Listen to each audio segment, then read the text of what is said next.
Right, good morning everyone. Hello.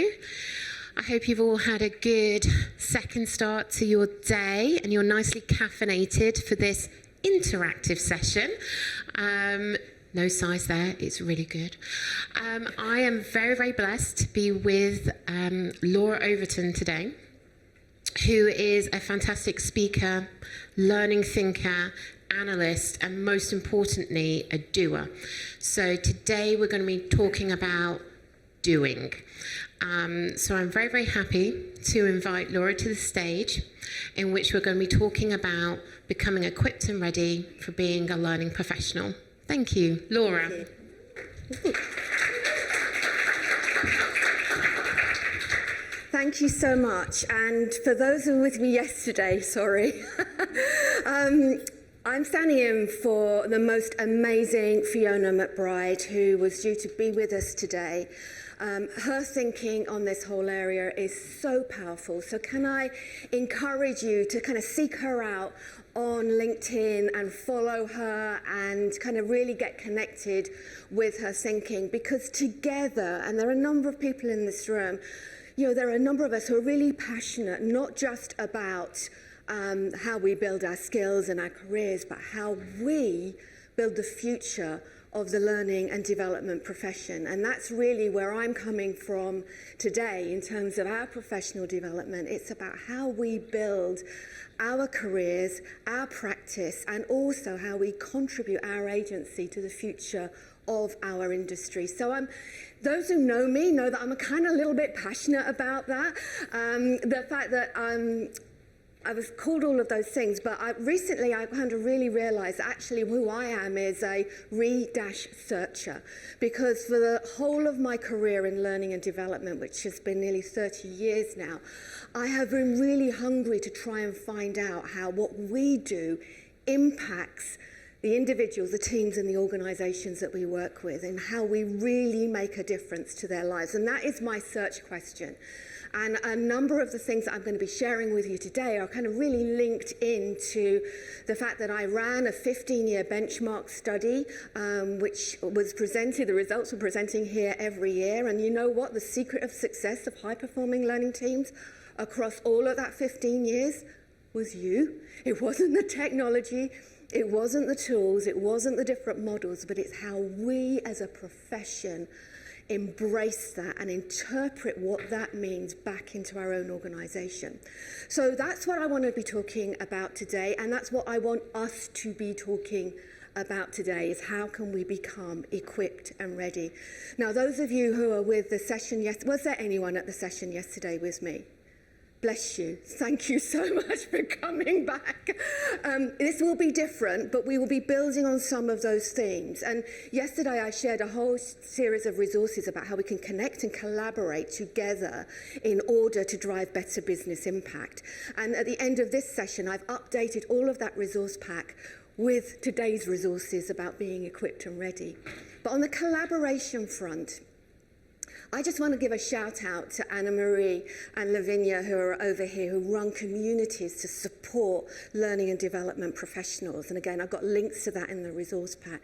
But last night, Anna Marie we're walking back from the restaurant, and she said, you know, what's your dream for learning and development? Oh boy, have I got a dream. It's a dream that's driven me all the way through. But I thought, no one's asked me that question before, and it really got me thinking. So I thought, hey, what a great question. What's your dream? What's your dream for the future of learning and development, for the world of work that you want to build your career in? And I would love you to maybe chat to your neighbor and maybe just say hi and just go with your gut. What's your dream for our world of learning and development? And while you're doing that, I'm going to pull up a Menti screen. So those of you who have got phones, maybe you can take the URL off the screen and maybe share the dreams that you've got. Just in one or two words, we're going to get a word cloud, and let's see what the collective dream, you know, because if we're going to work blooming hard at our careers, we want to know why. So please, I ask you to turn to each other, and you have permission to share your dream for our industry right now.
What's yours?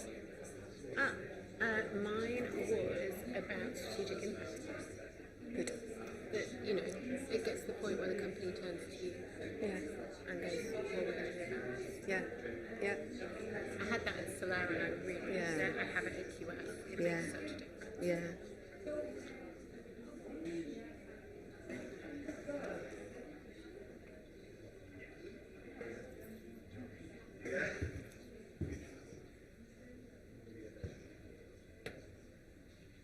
Oh, look at that beautiful silence. Normally I have to kind of say shh. It's really interesting looking at some of these dreams that we have, and you can't really read them. So it's really interesting for me as a researcher looking at some of the dreams that we have.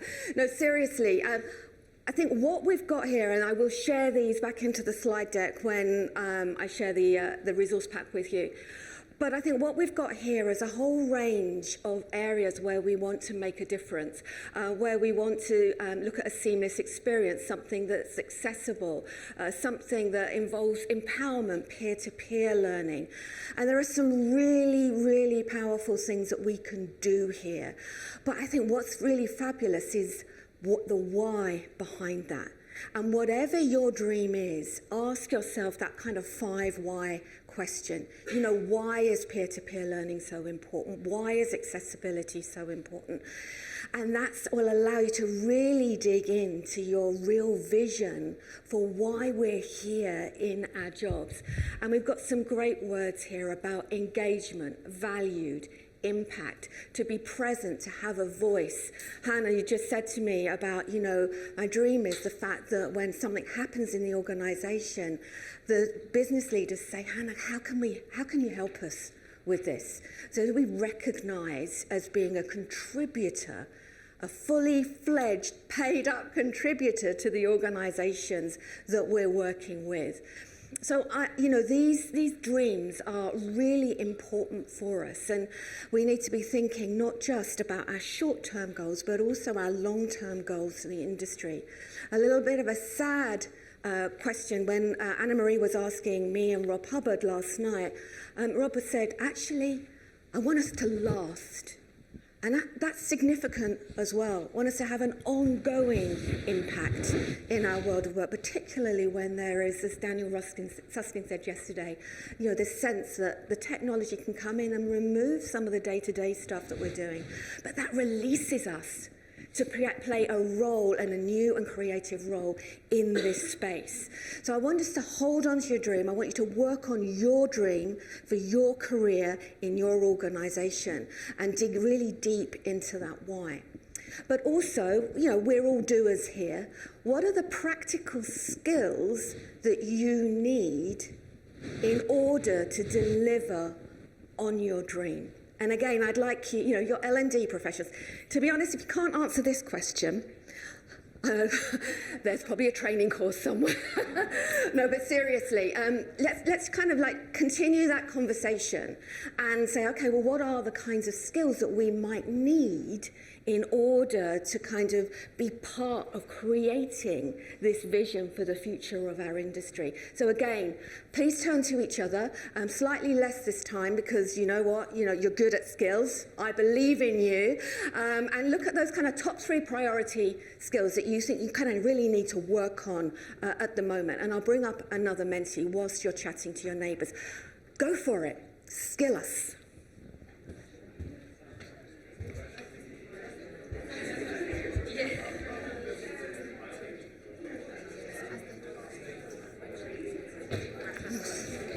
I keep on banging to this. Yeah. Yeah, no.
Love it if you can capture some of your discussions. Some will be very pragmatic skills. Some of the ones, and the middle one is understanding up here at the moment. Perhaps reading or setting out a good design on the slide would be another skill for me right now. But yeah, what are some of those skills that you think? You know, we're working in increasing technology age. We're working with new tools and more models. We're working in more complexity. You know, what are some of the things that you think that we're really going to need as skills in terms of us delivering against that vision that we've got for the future of our careers and the learning and development world that we work in? We've got growth mindset here. We've got, I'm thinking all the ones in blue, I can't read myself, sorry. But I will come back to, I will definitely make sure we get this nice and clean when I share it back with you. Creativity is coming through here. Communication. Two-way, I hope. Two-way. Not just get buy-in, but be listening, connecting, collaborating. We talked about yesterday. Hello. Laura, yes. Yeah. Yeah. Help. I don't know if you saw that presentation, but I thought that was really fascinating. Yeah. I'm not sure how to put that in words, thank you, but that to me is how we can make the world feel a bit nicer for our learners. So it's kind of like maybe it's that skill of resilience, because if we can get that for ourselves, then we can also be helping other people to be able to achieve that as well. A lot of this, it was literally probably about 15 years ago, speaking at Learning Technologies, I started talking about the fact that we need to put our own mask on first. Because I found in my data that when we do really interesting, cool things for ourselves, we're much more open to share that experience with the people that we're serving. So it's always a case, and I think that resilience, well-being is something that actually is an important thing for us, because we're not in for a simple ride in our industry. You don't sign up for L&D for something that's easy. You sign up because we're passionate about change and doing meaningful and good work. So some really interesting angles in here. We've got the understanding, we've got empathy, communications, facilitation, statistical skills.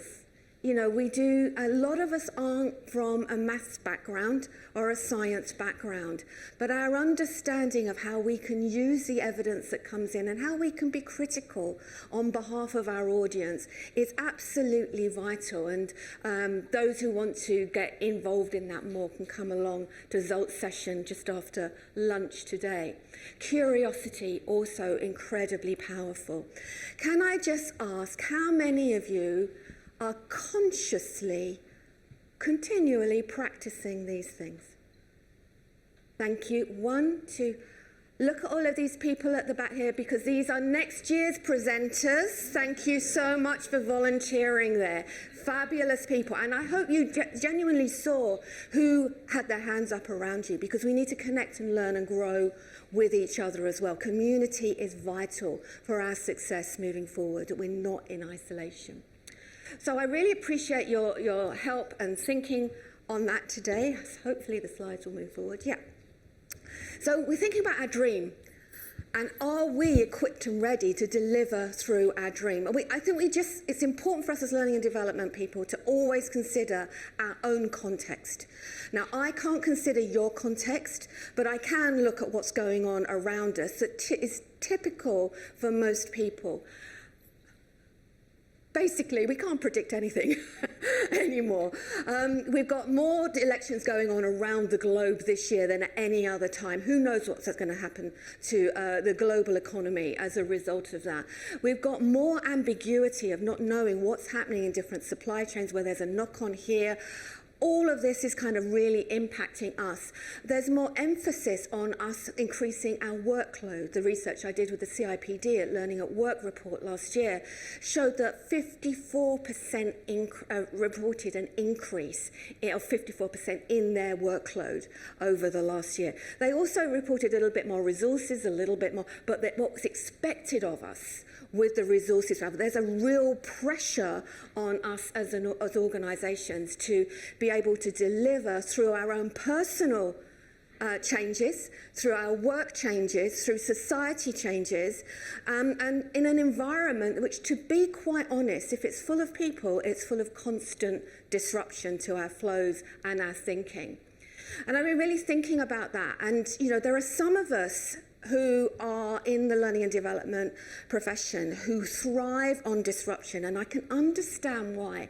Because when things change, there's some kind of energy that goes with it. And that energy is something that we can either lean into or actually feels that it's quite oppressive.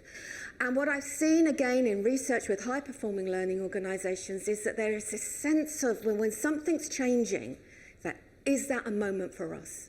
And I certainly saw that through in COVID, with people who are trying to kind of get the vision that you were talking about, that empowered learning environment within their organization.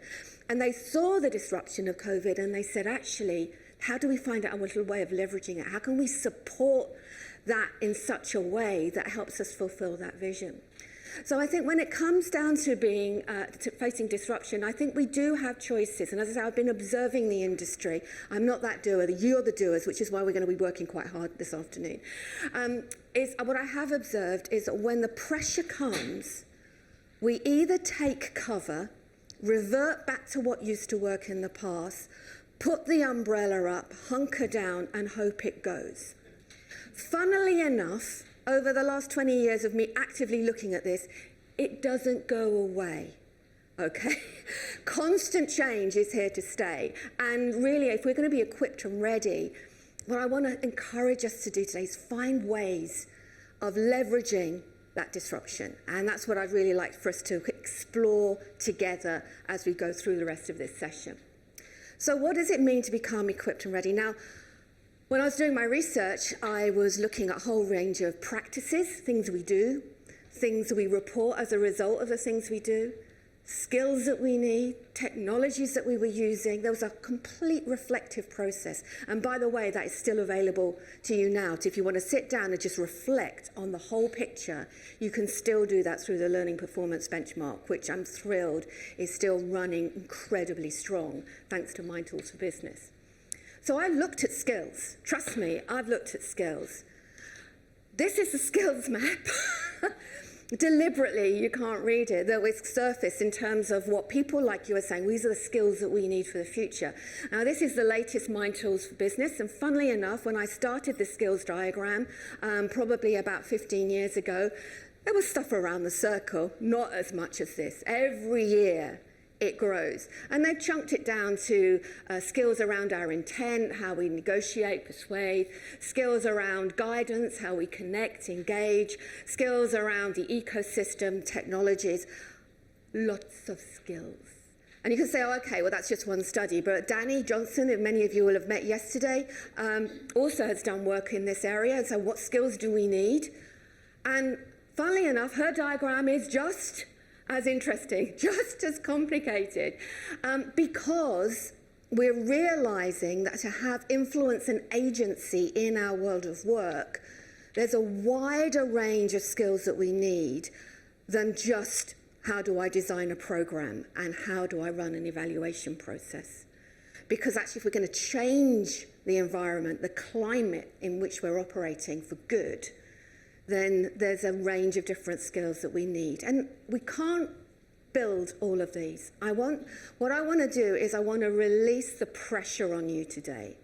Because like all skills, there's an opportunity to buy, build, borrow, bot, you know. And so I want to release the pressure on skills from you today. And I want us to think instead about principles. And the reason I want us to think about that is because when we focus on all of these skills, sometimes, and this is what I've observed, because we've known this a long time. The LPI have got stuff, the CIPD have got stuff on this, SHRM in the USA have got, you know, everyone can tell us what we ought to be doing. I don't want to be doing that today. Because actually, sometimes when we see diagrams like this, it magnifies the challenge that we've got rather than helps us find a solution.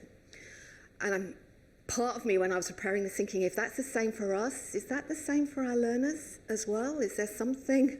Maybe we need to be thinking about that, but maybe that's for other experts out there to deal with that challenge. Models help. Models do help. Again, through my career, I have had the real honour and privilege to work with people like Charles Jennings, like Kathy Moore, a range of people who've got, Nick Shackleton-Jones, who've got incredible models.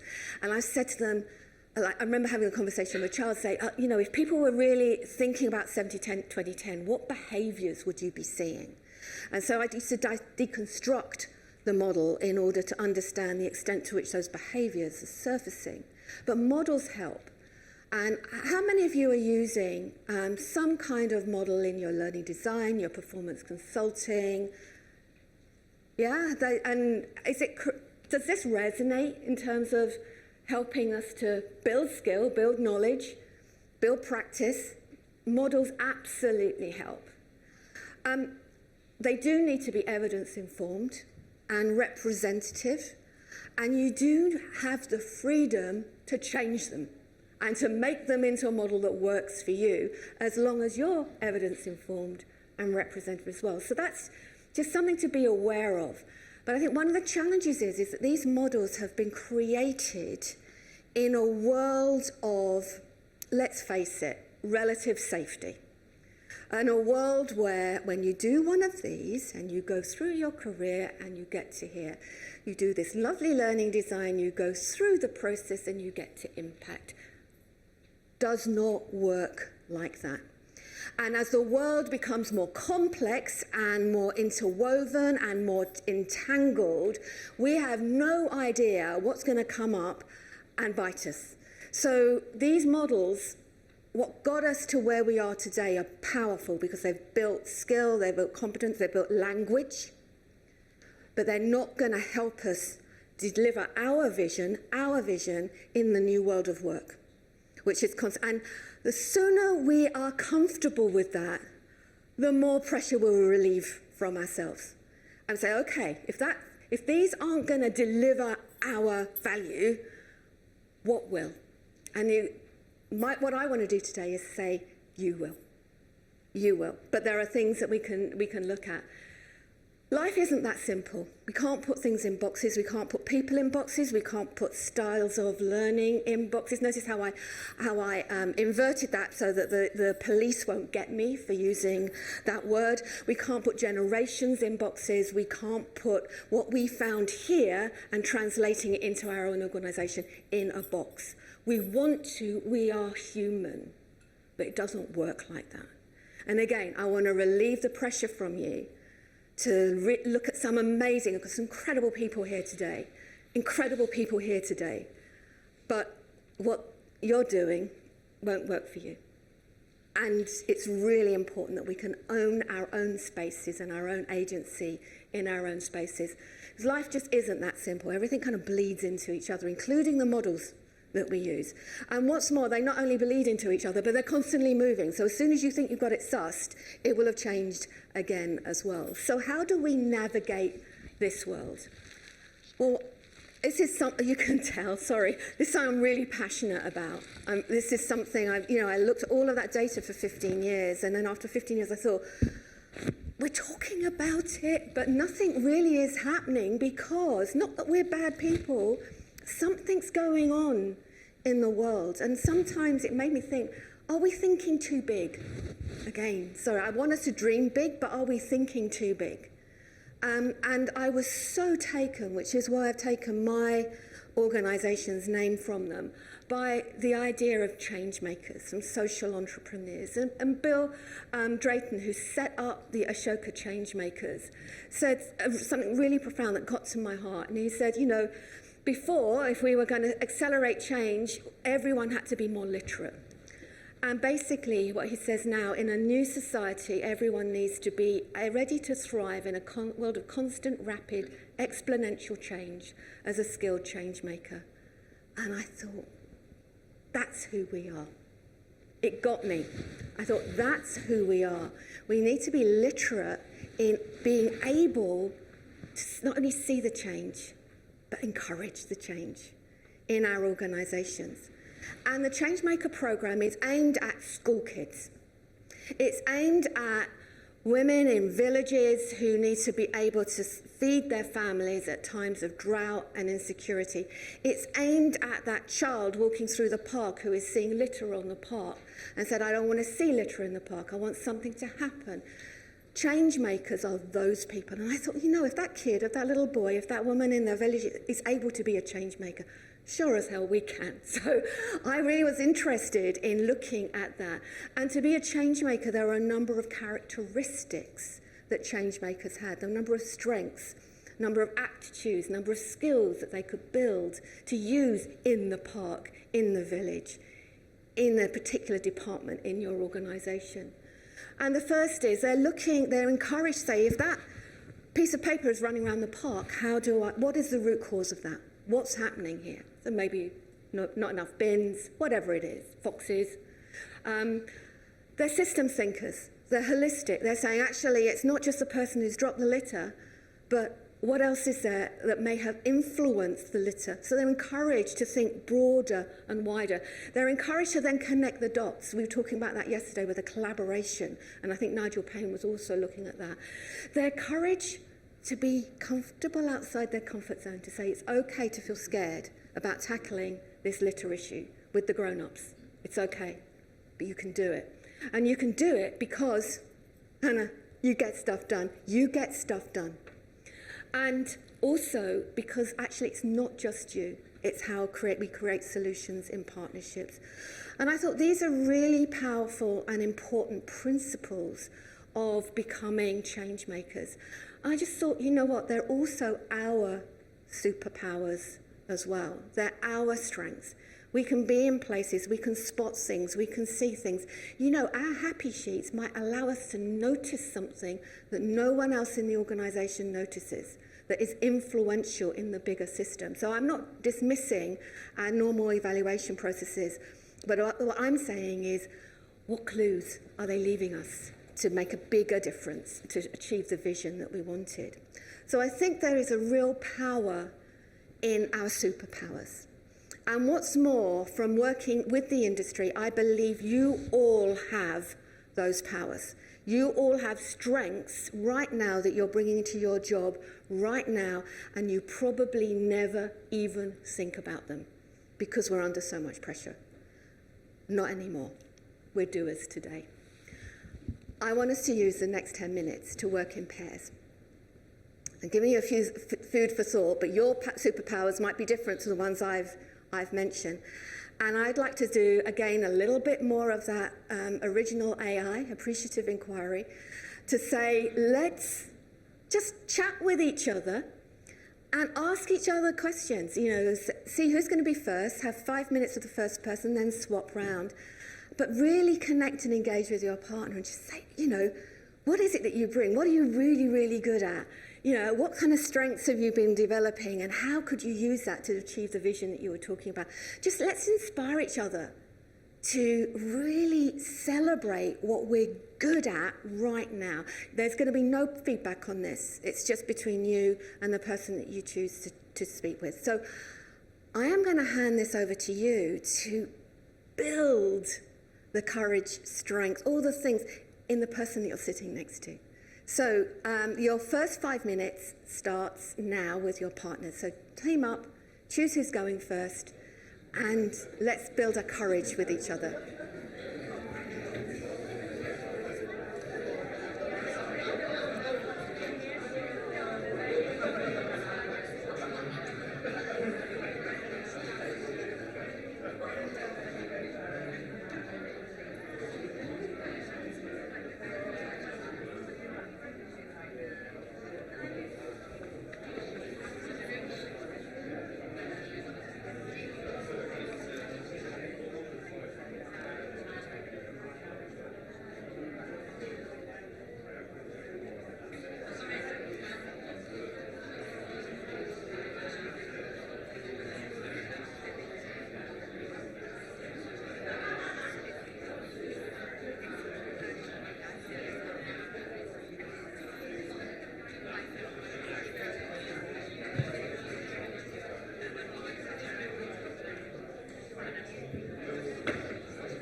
swap over and allow your partner to be thinking about their strengths, and now is the time to do that. And we've probably got another about 4 minutes to make sure both of you have a chance to really dig in and celebrate your successes. So keep going, 4 more minutes.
Hello.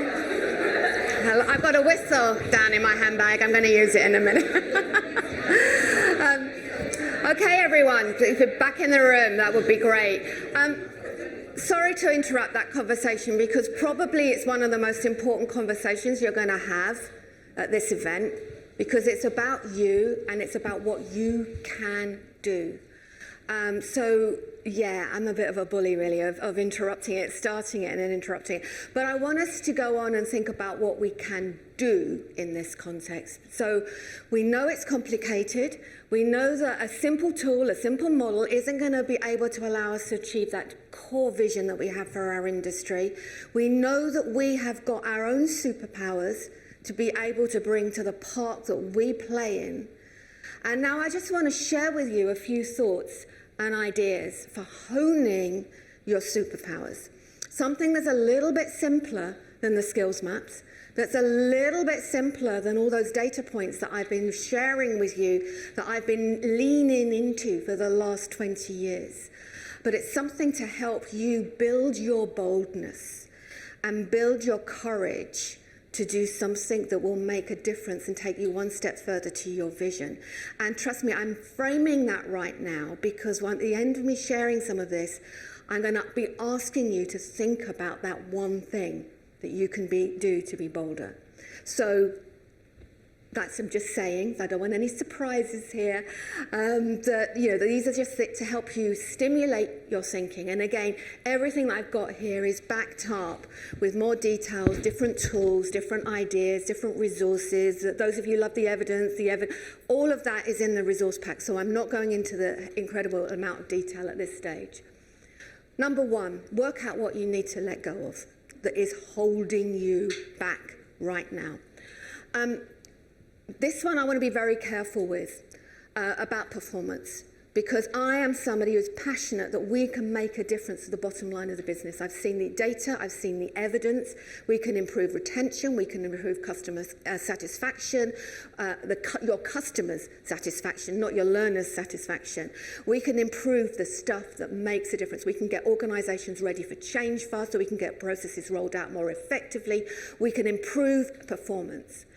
But when we are so petrified that we can't prove causality of performance, that we don't even bother to try, that's what we need to let go of. So when I say it's the fear of being proven wrong that we need to be letting go of in order to release us to show that we can make a difference. So that's the first thing. The other thing is our silos of thinking.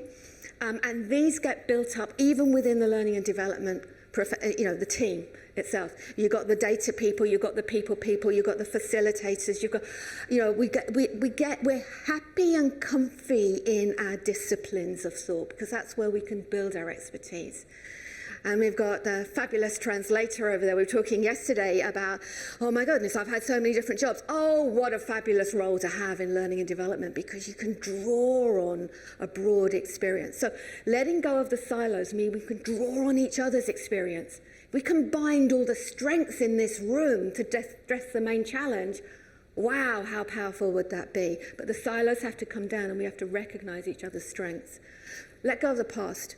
If you've been super successful in the past, if you're a very senior learning and development manager who knows how to do it all, let go right now. Because you will either lead your team into a cul-de-sac or you will land on your face at some point in time. So let go of your successes, let go of your failures because they're just lessons and learning, but try to let go of your past. And obviously, very easy, just let go of your fears. No problem.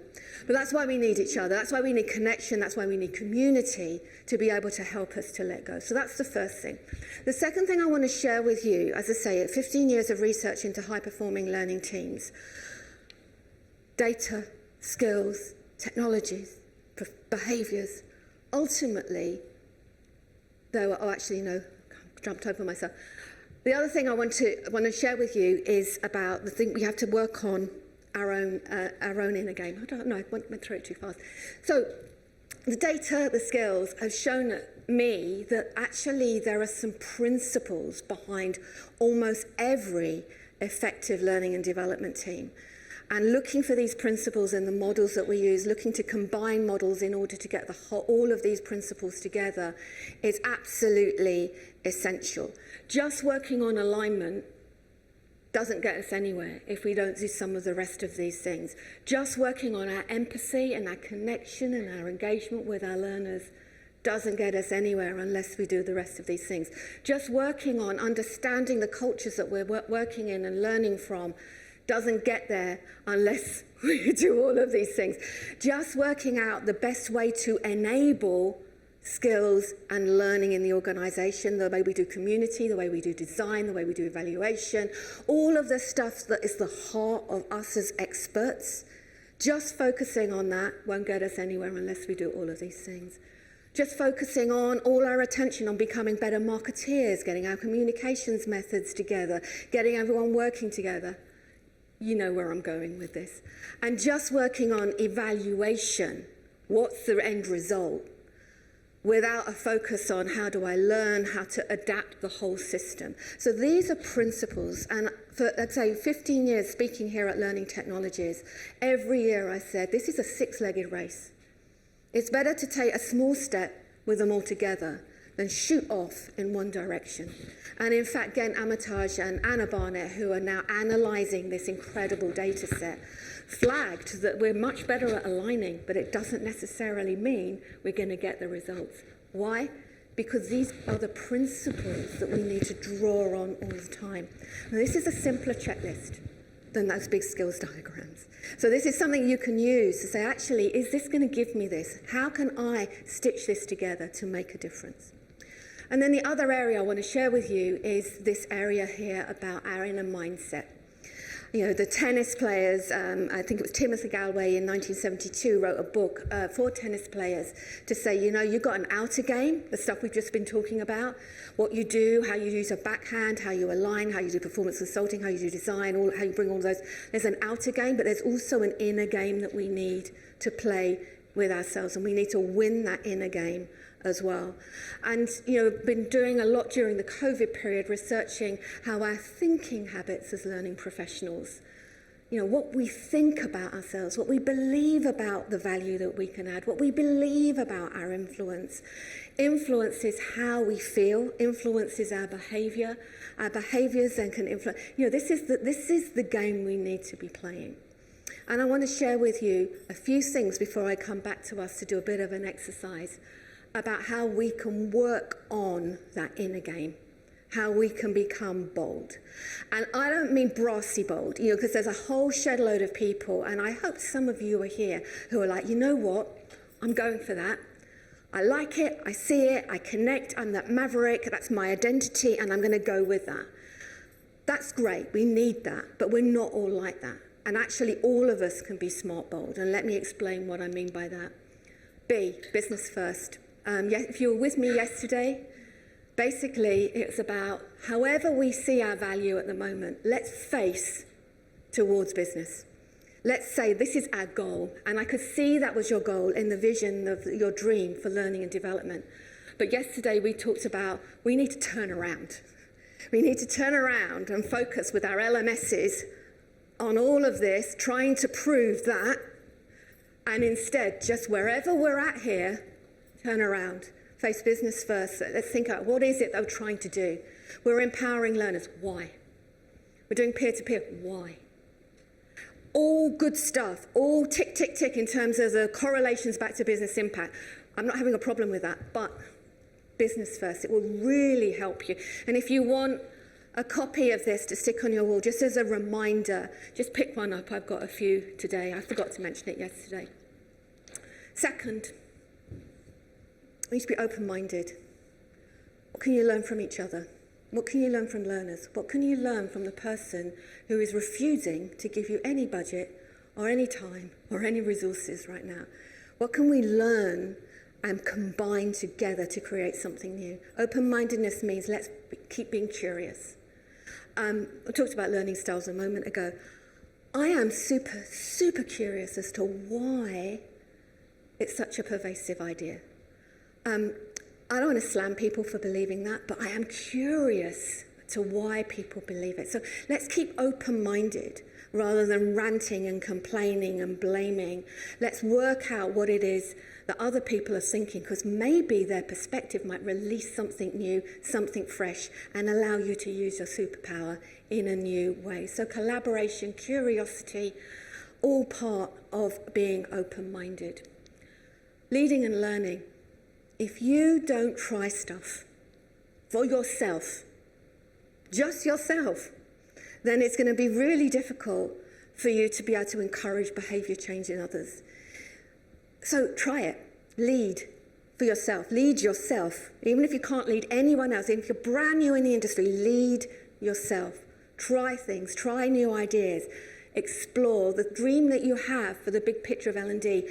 Own it for yourself. Own it with your small community. Let it cascade out around you. Leading and learning is about being courageous, but it's also being bold. And lastly, deliberate. Let's think about how we can be more deliberate and intentional. Evidence-informed choices. Look at the data, consider it, understand the risks, but do it. That's what I mean by being bold. And you are the ones who are going to be doing this. So for the last moments of our session together, and in fact we've got just 15 minutes together, we're going to just do something fun, something energetic that's going to get us ready for our lunch. And what I want you to do is to think about your strengths, your dream, and just for a moment, I would like you to think very clearly about one thing that you would change about your practice as an L&D professional today if you were 10 times bolder. I'm not asking you to be 10 times bolder, just what would happen if you were 10 times bolder. And I would like you to think about that and then maybe jot down what would be your first step to achieve that. Now, the reason I'm asking you to think about it, keep it super simple, but challenge yourself, is I'd like you to write it incredibly clearly on a piece of paper that Hannah has passed around. So there should be a little slip of paper. Please get involved with this because it will just be fun. Trust me. So just be clear. And then when you've written that down, and so other people can read it, take a quick photograph of it. Because you're going to then let it go and let your idea go and inspire other people. So I would like you just to spend 2 minutes writing down on your piece of paper you don't have to put your name on, it's completely anonymous. What one thing would you change in your L&D practice if you were 10 times bolder? And what would your first step be to achieve that? So again, just 2 minutes, just on your own. This is your boldness, not anybody else's.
Am I getting some nods to see if we're nearly there? Hand raise. Nearly there? Yeah? Okay. If you need just another quick minute, just put your hand up. Okay, you get 30 seconds.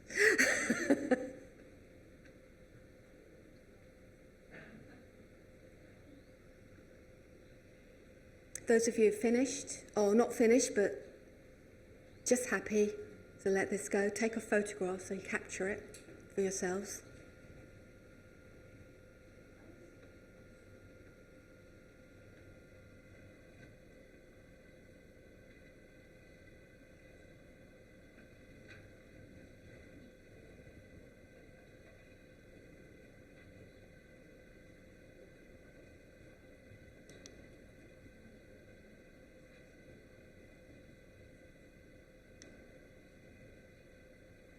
Okay. Now, what we're going to be doing, and listen carefully because it's going to be chaos for the next few minutes. What we're going to be doing is you're going to let your idea go free. That's a bold thing to do in its own right. So thank you and praise you for your courage and doing this with me. And the idea is I'd like us, if we're able to stand up in a moment and But it's almost like musical chairs. I want you to hand your idea to somebody else. Keep handing them around, moving them around the room. And then when the whistle blows, I'm going to ask you to look at the idea in your hand, take an opportunity to stop, look at it, reflect on it, and then I'm going to ask you to say what you think using a number score on the back. And then we're going to repeat that so that the ideas just move around the room and we get different people looking at them, getting their gut reaction to them. When we're going to do that, it's going to be quite crazy and quite loud. But if you all follow the rules, it'd be so simple. Hey, but we're working in a disruptive, complex and ambiguous kind of environment here. So we're just going to have to play together. And then at the end, by doing that process, we're going to surface some of the ideas that actually really resonate. And at the end of the day, I'll collect them all and I'll share them all back with the group as well. And as I say, there's anonymity in that process as well. So if you don't understand what I'm talking about, just keep listening and follow each other and make it up as you go along. Okay, so what I'd like you to do is to stand up and just for a few seconds, just keep passing ideas around. Don't necessarily read the ones in your hand. Move to the end of the room, share things around, just get out there, move around. If you've got two and someone's got none, just shout, I need an idea. Keep it moving, keep it moving, keep it moving, keep it moving. And now stop. Oh, it's like, you should have music, statues. No, don't go back to your chairs. It's not that easy. What I want you to do now is to look at the idea in your hand. And what I would like you to do is to consider it from this perspective. When you read that idea in your hands, and we have just a minute, so you can chat to somebody if you would like to do that. Ultimately, on the back of the thing, I want you to write one number. Either 5, oh my God, I can't wait to try this idea. 4, this has got potential, but not now. 3 is like, this isn't for me, but you know what? I think I could build on it. 2, I see the potential, but, and 4 is no. 1 is no. So they're the scores that you're going to be using. Okay, so you do need your pen and just look at that idea that you've got in your hand right now.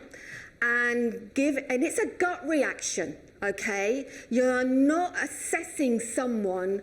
This is just a gut reaction on an idea that someone's been brave enough to put out into the ether. So don't beat up on yourselves. Don't overthink it, basically. All right, has everyone had a chance to do that? Now, funnily enough, repeat. So let's just shove those ideas around, move them around, say hello to somebody else.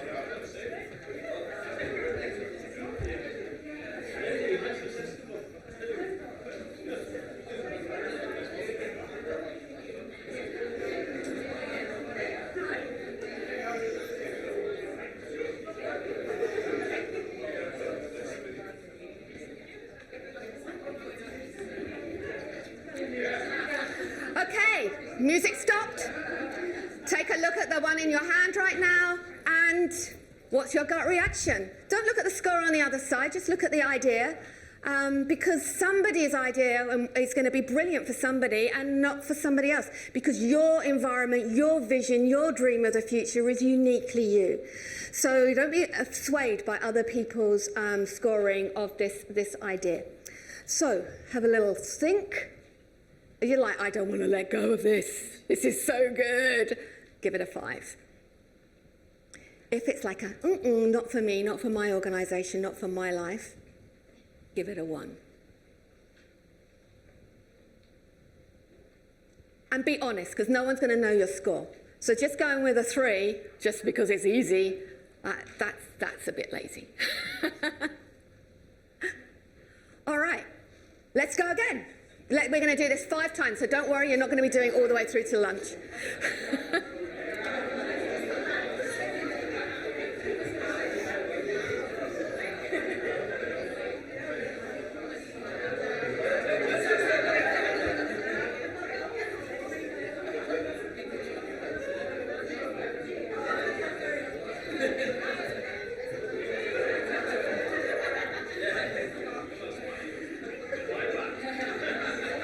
And stop again. rules now. It's going to be nice and quick for you now. Your gut reaction to that idea in your hand. Ooh. How many have we done? We've done 3 now. Has everyone got 3 numbers on the back? Okay, we're going to do 2 more. I shouldn't apologise to those who are real reflectors and like to spend your time, but I do ask you for your forgiveness in this exercise, and I appreciate your contribution. That said, go again.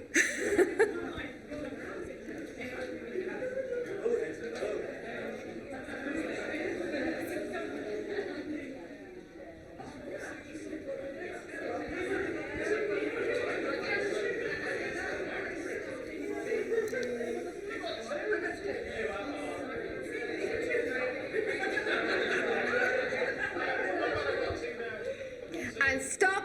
Oh, someone's got 2. Who hasn't got 1? Who hasn't got 1? Has someone not got 1? Oh. Okay. So those of you who've got 2, you're going to have to put a score on both of them. Yeah, you can do that. You can do that. I will give you an extra 2 seconds for that work. All right. And then we're going to have the last time in a moment, clearly giving the extra 2 seconds to our friends over here. Just to say, if you've had your own idea back in your hand, I hope you passed it on.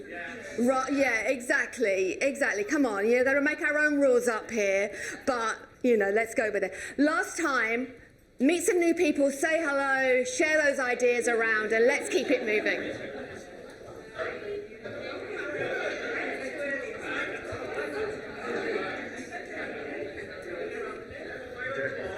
Good standing session. Good standing session. Keep them moving.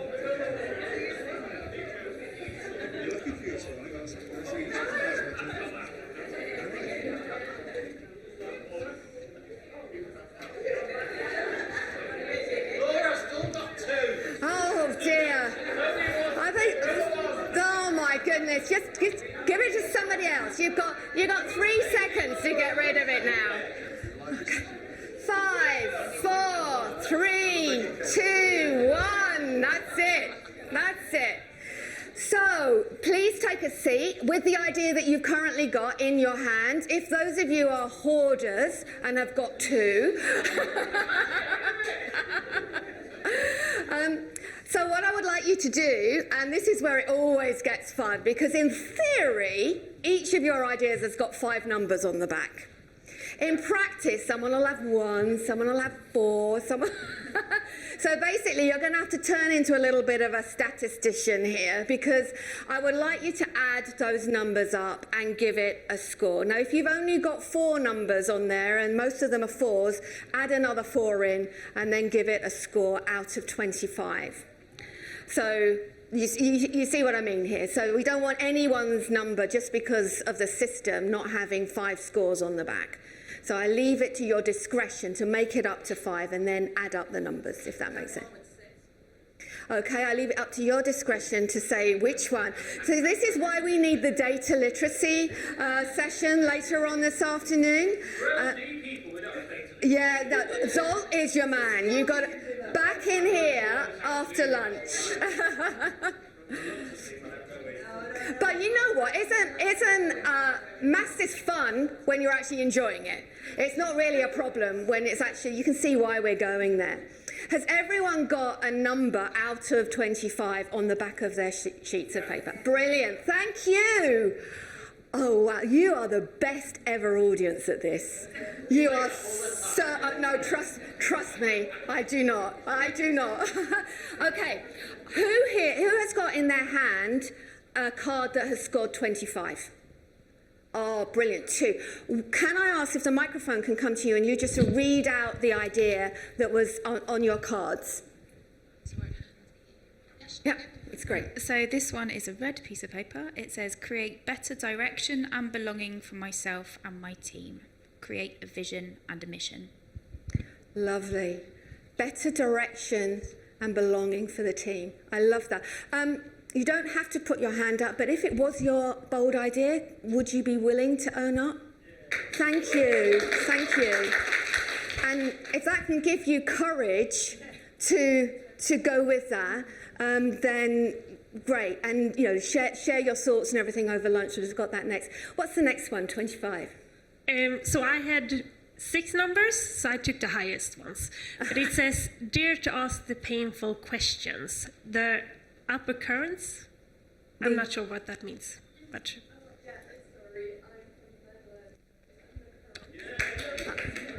Undercurrents, right. So to understand what's going on in the organisation and to dig deeper, even if it might hurt us or somebody else. Yeah, okay. So was there a first step on that one as well? That's it. But you know what? Thank you. Thank you. Is that going to give you courage to go out and try some? Please do that. And, if you're open to sharing things on LinkedIn and communities, then, your courage stepping out feeds other people's courage. So thank you so much for that. Who has got a 24 in their hands? Okay, Lillian has at the front here. Let's have a look at that. Okay. Being honest and vulnerable. Ooh, short and sharp. Wow. I'm not going to ask who put that in. Actually, if you want to put your hand up, please do. But you don't have to. Bless you for being honest and vulnerable. We have to be true to ourselves as well. We have to do it for ourselves first. And that's why these principles, these ideas, these are things I have been grappling with myself over the last 5 years. About who am I, what is my contribution, what is my agency, where am I strong at, what do people believe about me versus what do I believe about myself. This makes a difference. It's a journey to go on, but it really does make a difference in the way that you can connect with our own agency. So thank you for sharing with that. Anyone else got a 24? We've got another 24 at the back, Hannah. Hello, yeah, this is an excellent one. So it's to say no and trust your knowledge, your skills and expertise are variable, so trust them. And this was a coincidence, but this was actually written by my colleague next to me. Would you like to say what your first step is going to be? This rule of anonymity is brilliant, isn't it? We got up and walked around, I promise. Would you like to cover the first step you're going to do about that? Yeah. So the first step is to say no to the next request that you ultimately know is not effective or won't make any difference for the greater good, because I think it's always really important to ask, if it's not going to have an impact, why? Yeah. I think, yeah. It's hard to do that. Yeah. It is, but again, have the courage to go there and to link in with that. I'm really conscious that there is so many good ideas in this room. What I would love to do, if with your permission, is if you can leave the ideas with me, I will go through the scores and then I will put them all out in a list on the resources page. You've got to give me a day. I'll do that tomorrow for you, so that you can see where your idea is, and you see others, we can be inspired by that. So that really is us today. Being equipped and ready isn't about just building our skills, it's about having our vision. This just goes through to my email, to be quite honest, and for the next hour, you'll get an out-of-office return with a link that works this time. It didn't work yesterday. With a link that works with the resources we've been talking about, some tools in there. There are some toolkits about, doing experiments with line managers, being able to connect, being able to engage. If you like any of this, please let me know. If you like this session, please let me know clearly in public. That would be marvelous. And if you want me to improve on this in any way, then I love your ideas and suggestions as well. So I just want to say thank you. You are amazing. You represent our future, and you are able to go and create this future that we need in our industry. And I want to say thank you so much for that.